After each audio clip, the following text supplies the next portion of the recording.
Good morning, class. How have you been? I hope all of you are doing well. I hope the autumn holidays went really well also. And I also hope that you all are keeping safe and you all are taking all the precautionary measures that are required to save us from the COVID pandemic.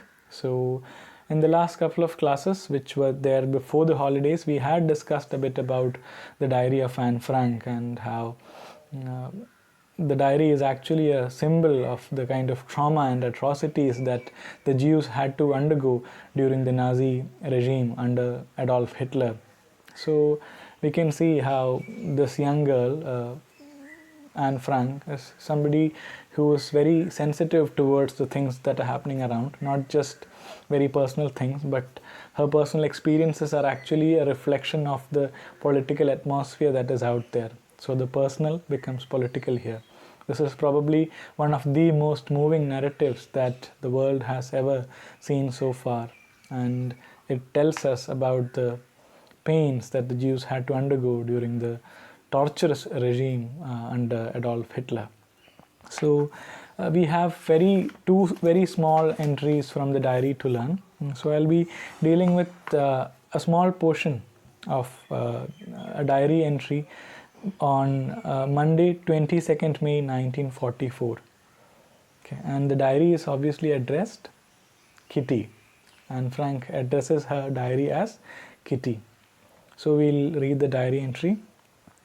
To our great horror and regret, we hear that the attitude of a great many people towards us Jews has changed.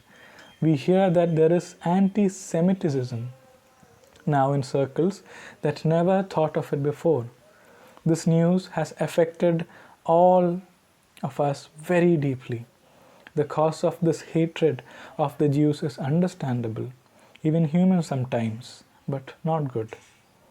The Christians blame the Jews for giving secrets away to the Germans, for betraying their helpers, and for the fact that through the Jews, a great many Christians have gone the way of so many others before them and suffered terrible punishments and a dreadful fate. So here, Anne Frank is telling Kitty, or her diary, how the attitude of other communities, not just the Germans, the Nazis, but other communities towards the Jews is also changing. Even Christians are blaming the Jews for giving information to the Germans. So Anne Frank is despairing that all the other communities which were supposed to give them some kind of support are now turning against the Jews also.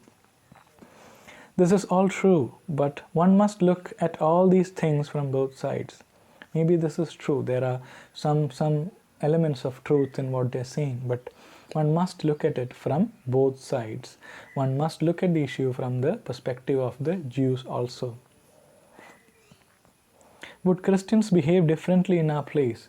Would the Christians have behaved differently if they were in our place? The Germans have a means of making people talk. Can a person entirely at their mercy, whether Jew or Christian, always remain silent? Everyone knows that this is practically impossible. Why then should people demand the impossible of the Jews? So Anne Frank is asking, is this the fault of the Jews? The Germans and the German police, the Gestapo, have their own ways of delineating secrets from the people. They will torture Jews so that they would get some information from the Jews. They would make sure that their lives are hell. The Jew people's lives are hell, so that they can take out some information from them. So it's not easy from the part of the Jews to remain silent. They will be tortured till they reveal something. So Anne Frank is posing a question whether anybody can survive in the middle of these atrocities. It's being murmured and in underground circles that the German Jews who emigrated to Holland and who are now in Poland may not be allowed to return here. So there is a news like that the Jews in Holland may not be allowed to come back. They once had the right of asylum in Holland, but when Hitler has gone, they will have to go back to Germany again. When one hears this, one naturally wonders why we are carrying on with this long and difficult war. When the news of these tortures and torment comes, it's very normal that people might go into depression and despair. We always hear that we are all fighting together for freedom, truth, and right. This is something that we always hear, that we are fighting for truth, justice, and freedom. Is discord going to show off itself when we are still fighting? Is the Jew once again worthless than another? So if we are fighting against injustice, if we are fighting against all the atrocities, if we are fighting for freedom, is discord between different communities going to help it in any way?